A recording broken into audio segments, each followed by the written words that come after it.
Hey guys, welcome to my channel. This video is about Scam 1992 episode 9 recap.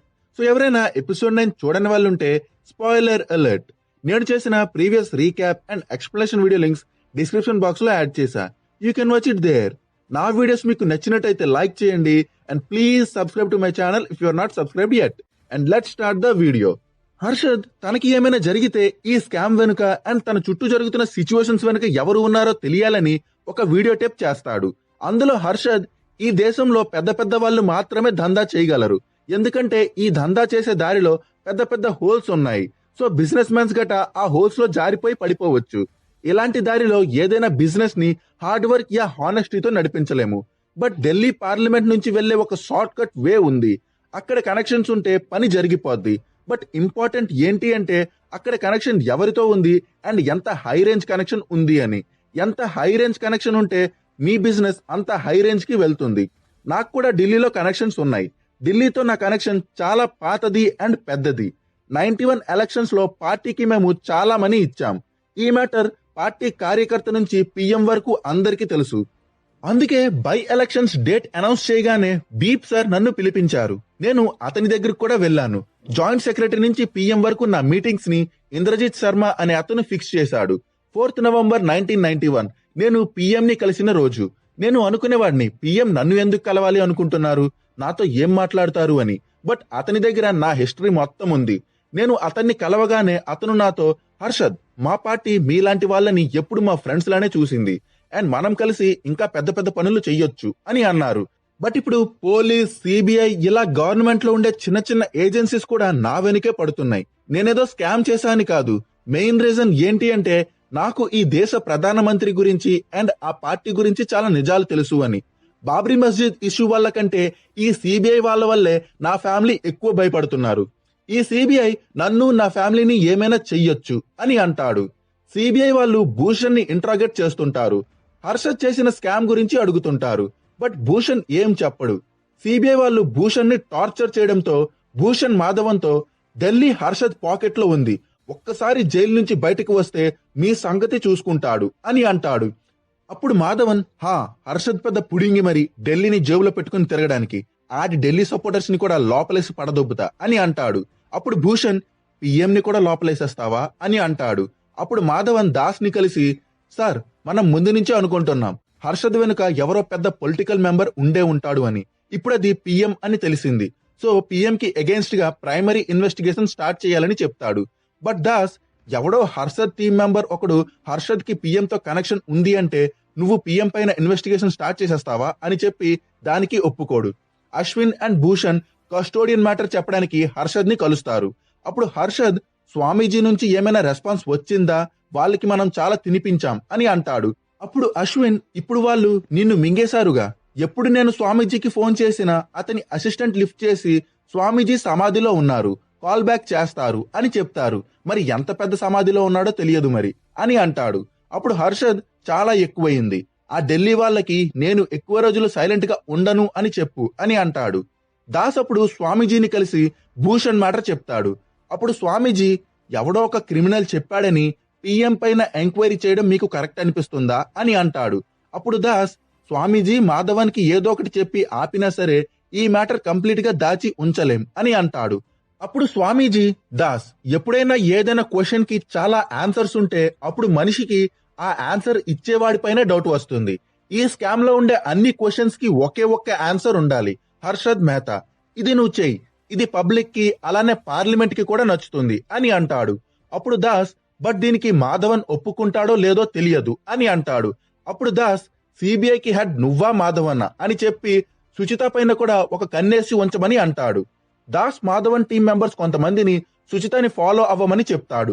ఇది తెలుసుకున్న మాధవన్ దాస్ ని కలిసి, ఇలా చేస్తే నా ఇన్వెస్టిగేషన్ డిలే అవుతుంది అని అంటాడు. అప్పుడు దాస్, నేను నీ ఇన్వెస్టిగేషన్ ని మళ్ళీ ట్రాక్ లో పెట్టడానికి ట్రై చేస్తున్నా అని అంటాడు. అప్పుడు మాధవన్, ఈ ఇన్వెస్టిగేషన్ ఎప్పుడు అవుట్ ఆఫ్ ట్రాక్ వెళ్ళలేదు అని అంటాడు. అప్పుడు దాస్, ఇది ఒక ఫైనాన్షియల్ స్కామ్, నువ్వు నీ పర్సనల్ రీజన్స్ వల్ల దీన్ని పొలిటికల్ చేయడానికి ట్రై చేస్తున్నావు అని అంటాడు.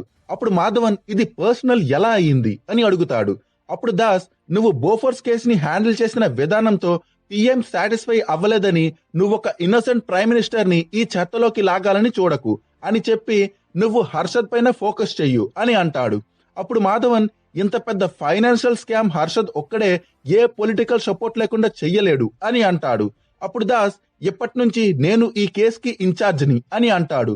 అప్పుడు మాధవన్, వేరే ఒకడి ఆర్డర్స్ వినే ప్యారెట్వి నువ్వు, నేను ప్యారెట్ చెప్పే మాటలు వినే గాడిదని కాదు అని చెప్పి రిజైన్ చేసి వెళ్ళిపోతాడు. హర్షద్ లాయర్ హర్షద్ ని కలిసి, నీ కస్టడీ 30th జూలై వరకే ఉంది, ఆ తర్వాత నీకు బెయిల్ దొరికేస్తుంది అని అంటాడు. అప్పుడు హర్షద్, మంచిదే, అలా అయితే బర్త్డేని నేను ఇంటి దగ్గరే జరుపుకుంటా అని అంటాడు. బట్ ఇప్పుడు ఈ కేసుని ఇన్వెస్టిగేట్ చేస్తున్న దాస్ తన ఆఫీసర్స్ తో ఎన్ని ఎక్కువ కుదిరితే అన్ని ఎక్కువ ఎఫ్ఐఆర్స్ హర్షద్ పైన ఫైల్ చేయమని చెప్తాడు. సో దట్ 30th జూలై తర్వాత కూడా హర్షద్ ని కస్టడీలో ఉంచొచ్చని. అండ్ దానివల్ల హర్షద్ కస్టడీ ఇంకో 15 days పెరిగిపోతుంది. దాస్ హర్షద్ ని ఇంట్రాగేట్ చేస్తూ, నువ్వెంత పెద్ద స్కామ్ చేశావంటే ఆ నంబర్స్ ని లెక్క పెట్టడానికి కంప్లీట్ అకౌంట్ సెక్షన్ నే పెట్టాల్సి వచ్చింది. నువ్వు ఇంత పెద్ద స్కామ్ చేశావంటే నీకు ఖచ్చితంగా ప్రతి బ్యాంక్ లో కనెక్షన్స్ ఉండే ఉంటాయి, ఎవరు ఆ కనెక్షన్స్ అని చెప్పి హర్షద్ పైన ప్రెజర్ క్రియేట్ చేయాలని అనుకుంటాడు. బట్ హర్షద్, నాకు ఏ బ్యాంక్స్ లోనూ కనెక్షన్స్ లేవు, మీ నంబర్స్ అన్ని తప్పు, నేను ఎవ్వరికి 1 రూపీ కూడా బాకీ లేను, అదే నిజం అని అంటాడు. అప్పుడు దాస్, నువ్వు నీ లైఫ్ ని చాలా డిఫికల్ట్ చేసుకుంటున్నావు, జైలే నీ పర్మనెంట్ అడ్రస్ గా మారిపోబోతుంది అని అంటాడు. అశ్విన్ సుచితని కలిసి హర్షద్ మ్యాటర్ లో హెల్ప్ చేయమని అడుగుతాడు. బట్ సుచిత నో చెప్తుంది. 15 days తర్వాత హర్షద్ కి బెయిల్ అయితే వస్తుంది. బట్ కోర్ట్ బయటికి రాగానే ఎన్ఫోర్స్మెంట్ డైరెక్టరేట్ వాళ్ళు ఫారెన్ ఎక్స్చేంజ్ రెగ్యులేషన్ యాక్ట్ పైన ఇన్వెస్టిగేట్ చేయడానికి అరెస్ట్ చేసేస్తారు. అక్కడ హర్షద్ ని 5 weeks ఏడీ కస్టడీలో ఉంచుతారు. అప్పుడు దాస్ స్వామీజీకి కాల్ చేసి, హర్షద్ ని ఇంకా కస్టడీలో ఉంచలేం అని అంటాడు. అప్పుడు స్వామీజీ, సరే వదిలేయండి, బట్ మాటి మాటికి సిబిఐ వాళ్ళని అతని ఇంటికి పంపుతూ అతను పిఎం నేమ్ ఎత్తనివ్వకుండా చెయ్యాలి. అండ్ ఇంకోసారి అతను పిఎం నేమ్ చెప్తే 10 to 15 years జైల్లో ఉండే అన్ని కేసెస్ అతని పైన వేసేయాలి అని అంటాడు. సో ఫైనల్లీ హర్షద్ కస్టడీ నుంచి బయటికి వచ్చి తన ఇంటికి వెళ్తాడు. ఢిల్లీ జాయింట్ పార్లమెంట్ కమిటీ ముందుకి రావాలని హర్షద్ కి ఢిల్లీ నుంచి ఆర్డర్స్ వస్తాయి. అప్పుడు గవర్నమెంట్ అఫీషియల్ ఒక అతను హర్షద్ ని కలవడానికి వస్తాడు. అండ్ అతను హర్షద్ తో జేపీసీ దగ్గర పిఎం నేమ్ రాకూడదని అంటాడు. అప్పుడు హర్షద్, నేను పిఎం నేమ్ అయితే చెప్పను, బట్ గవర్నమెంట్ కూడా నన్ను కాపాడాలి అని అంటాడు. జేపీసీ మీటింగ్ లో హర్షద్, ఇది సిటీ బ్యాంక్ స్కామ్ అండ్ ఈ సిస్టమ్ లో ఏవైతే ఇల్లీగల్ యాక్టివిటీస్ జరుగుతున్నాయో వాటన్నిటికీ సిటీ బ్యాంకే కారణం. సిటీ బ్యాంక్ లాంటి foreign banks Indian money market మొత్తాన్ని తమ గుప్పెట్లో ఉంచుకున్నాయి అండ్ వాటికి నచ్చినట్టుగా నడిపిస్తున్నాయి.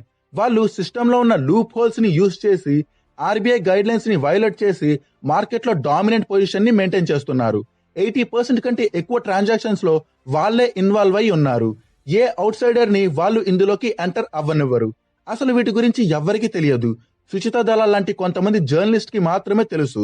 అన్ని ఇన్వెస్టిగేటివ్ ఏజెన్సీస్ కి హెల్ప్ చేయడానికి నేను రెడీగా ఉన్నా, బట్ నాకు అగేన్స్ట్ గా ఉన్న ఛార్జెస్ ని తీసేయాలి అని చెప్పి city bank PMS means portfolio management scheme ని ఇన్వెస్టిగేట్ చేయమని చెప్తాడు. అప్పుడు త్యాగిని జేపీసీ ముందుకు పిలుస్తారు అండ్ అక్కడ త్యాగిని సిటీ బ్యాంక్ లో జరుగుతున్న పిఎంఎస్ డీల్స్ గురించి అడుగుతారు. అప్పుడు త్యాగి తమ బ్యాంక్ లో జరిగే each and every transaction RBI guide lines ప్రకారంగానే జరుగుతున్నాయని చెప్తాడు. అప్పుడు జేపీసీ కమిటీ మెంబర్స్, మేము సిటీ బ్యాంక్ బుక్స్ చెక్ చేశాం అండ్ మాకు అందులో చాలా ఇర్రెగ్యులారిటీస్ కనిపించాయి అని చెప్తారు. అప్పుడు త్యాగి సిటీ బ్యాంక్ ఇండియాకి తీసుకువచ్చిన ఎన్ఆర్ఐ ఇన్వెస్ట్మెంట్స్ అండ్ డీల్స్ గురించి చెప్పి సక్సెస్ఫుల్ అవ్వడం ఎందుకెక్కడ క్రైమ్ లా చూస్తున్నారు అని అడుగుతాడు. RBI governor Suchitha and Debasish ని కలిసి, ఢిల్లీలో ఒకరు మీతో ఒక ఇంపార్టెంట్ అన్అఫీషియల్ మీటింగ్ చేద్దాం అనుకుంటున్నారు, సో మీరు ఢిల్లీ వెళ్ళండి అని చెప్తాడు. సుచిత అండ్ దెబాసిస్ ఢిల్లీకి వెళ్తారు అండ్ అక్కడ వాళ్ళు జేపీసీ మెంబర్ ని కలుస్తారు. ఆ JPC member Sucheta and Debasis తో currently CBI, government and media వాళ్ళందరూ హర్షద్ పైనే ఫోకస్ చేస్తున్నారు. But banks, international banks and government companies పైకి ఫోకస్ షిఫ్ట్ చేయాలని నాకు అనిపిస్తుంది. జేపీసీ పవర్ చాలా limited and we're not the investigative body also. మా దగ్గర కుప్పలుగా ఇన్ఫర్మేషన్ ఉంది, బట్ వాటిని మేమేం చెయ్యలేము.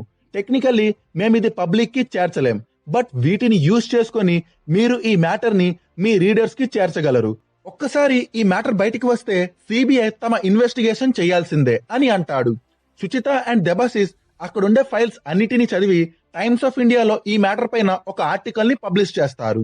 ఆ ఆర్టికల్లో హర్షద్ మెహతా స్కామ్ అనేది బ్యాంకింగ్ ఇర్రెగ్యులారిటీస్ లో ఉన్న ఒక పార్ట్ మాత్రమే. బ్యాంకింగ్ లో ఇర్రెగ్యులారిటీస్ అండ్ ఫ్లాస్ ని హర్షద్ కనిపెట్టలేదు, బట్ వాటిని ఫుల్గా మిస్యూజ్ చేశాడు.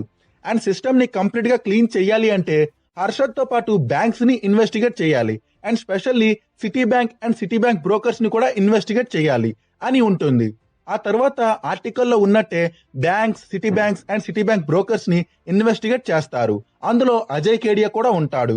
ఇప్పుడు city bank higher official Rao finance minister ని కలిసి మా బ్యాంక్ డీలింగ్స్ లో కొన్ని ఇష్యూస్ ఉన్నాయి, ఒప్పుకుంటా, బట్ మా PMS clients are regular customers లో ఒక్కరు కూడా తమ మనీని లాస్ అవ్వలేదు అని అంటాడు. అప్పుడు ఫైనాన్స్ మినిస్టర్, ఇది ప్రాఫిట్ ఆర్ లాస్ మ్యాటర్ కాదు, మీరు మనీ మార్కెట్ ని ఆపరేట్ చేస్తున్న విధానాన్ని పబ్లిక్ క్వశ్చన్ చేస్తున్నారు, అందరూ సిటీ బ్యాంక్ ఒక రౌడీ అని అంటున్నారు అని అంటాడు.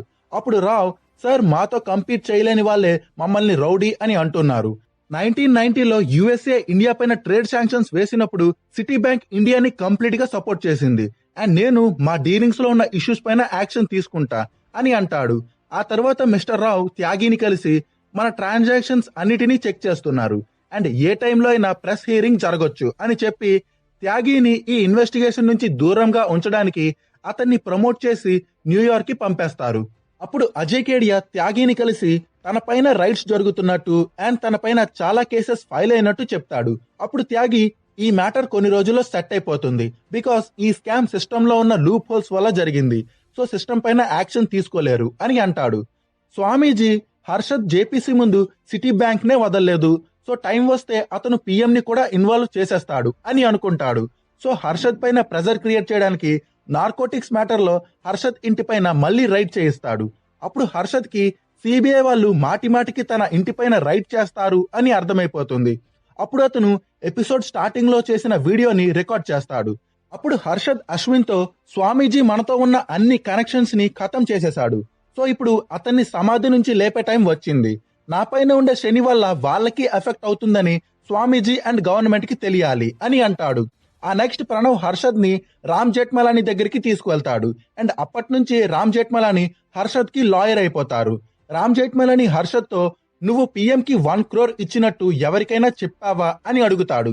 అప్పుడు హర్షద్, ఎప్పటి వరకు నేను ఎవ్వరికి చెప్పలేదు అని అంటాడు. అప్పుడు రామ్ జేఠ్మలాని, ఎప్పటి నుంచి పోలీస్ ఆర్ సిబిఐ నిన్ను ఏమడిగినా సరే నన్ను అడగకుండా నువ్వు వాళ్ళకి ఏం చెప్పకు అని చెప్తాడు. ఆ నెక్స్ట్ డే దాస్ హర్షద్ ని ఇంట్రాగేట్ చేస్తూ 1991 2nd to 4th November dates లో విత్డ్రా చేసిన చాలా పెద్ద అమౌంట్ ఆఫ్ మనీ గురించి అడుగుతాడు. బట్ హర్షద్ సింపుల్ గా నాకేం గుర్తులేదు అని అంటాడు. ఆ తర్వాత రామ్ జేఠ్మలాని దాస్ కి ఒక letter through 2nd to 4th November dates లో చేసిన విత్డ్రాస్ ఇన్ఫర్మేషన్ పొలిటికల్లీ చాలా సెన్సిటివ్ అని చెప్తాడు. ఆ తర్వాత హర్షద్ గవర్నమెంట్ అఫీషియల్ ని కలిసి తన పైన ఉన్న ఛార్జెస్ అన్నిటినీ లిఫ్ట్ చేస్తామని రిటర్న్ లో రాసి ఇవ్వమంటాడు, బట్ అది జరగదు. ఆ తర్వాత రామ్ జేఠ్మలాని ప్రెస్ కాన్ఫరెన్స్ పెట్టి ఈ స్కామ్ వెనుక గవర్నమెంట్ హ్యాండ్ ఉంది, ప్రైమ్ మినిస్టర్ పివి నరసింహారావు గారికి 1 crore ఆఫ్ మనీని పే చేయడం జరిగింది. జనరల్లీ జనాలు స్కామ్ కి మనిషి పేరు పెట్టరు, బట్ ఈ స్కామ్ కి ఒక మనిషి పేరు పెట్టాలి అంటే ఇది హర్షద్ మెహతా స్కామ్ అవ్వదు, ఇది పివి నరసింహారావు స్కామ్ అవుద్ది అని చెప్తాడు. అండ్ ఇక్కడితో ఎపిసోడ్ 9 ఎండ్ అవుతుంది.